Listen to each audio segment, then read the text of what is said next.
যুক্তরাষ্ট্রের পেনসিলভানিয়ায় নির্বাচনী সমাবেশ করতে গিয়ে প্রাণঘাতী হামলার শিকার হয়েছেন দেশটির সাবেক প্রেসিডেন্ট ও রিপাবলিকান প্রার্থী ডোনাল্ড ট্রাম্প। সমাবেশে বক্তৃতা দেওয়ার সময় দূরবর্তী একটি ভবনে ছাদ থেকে তার উপর স্নাইপার হামলা হয়েছে বলে জানা গেছে। গুলিতে ট্রাম্পের ডান কান ফুটো হয়ে গেছে এবং অনেক রক্ত ঝরেছে, তবে বড় ধরনের কোনো ক্ষতি হয়নি।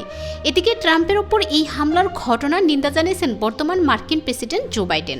রোববার 14 জুলাই ব্রিটিশ সংবাদ মাধ্যম বিবিসির এক প্রতিবেদনে এই তথ্য জানিয়েছেন।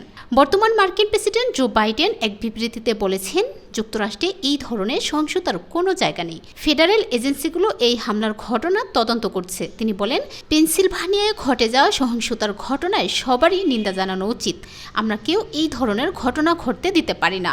আমরা এমন হতে পারি না, আমরা এই ধরনের ঘটনায় ক্ষমা করতে পারি না। মার্কিন প্রেসিডেন্ট আরও বলেন, আমি কৃতজ্ঞ যে তিনি ভালো ও নিরাপদ আছেন।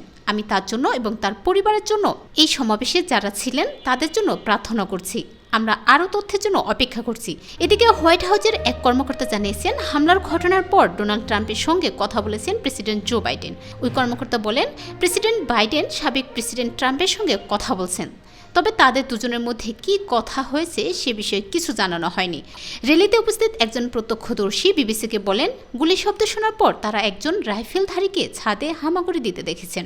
সামাজিক মাধ্যম ট্রুথ সোশ্যাল অ্যাকাউন্টে এক পোস্টে ট্রাম্প বলেন, গুলিতে ডান কানের ওপরের অংশ ফুটো হয়ে গেছে। তিনি বলেন, হঠাৎ করেই আমি বুঝতে পারি যে কিছু একটা ঘটে গেছে। আমি গুলির শব্দ শুনতে পাই এবং মনে হচ্ছিল আমার চামড়া ভেদ করে গুলি চলে গেছে। অনেক রক্ত বের হচ্ছিল এবং আমি বুঝতে পারলাম যে আসলে কি ঘটেছে।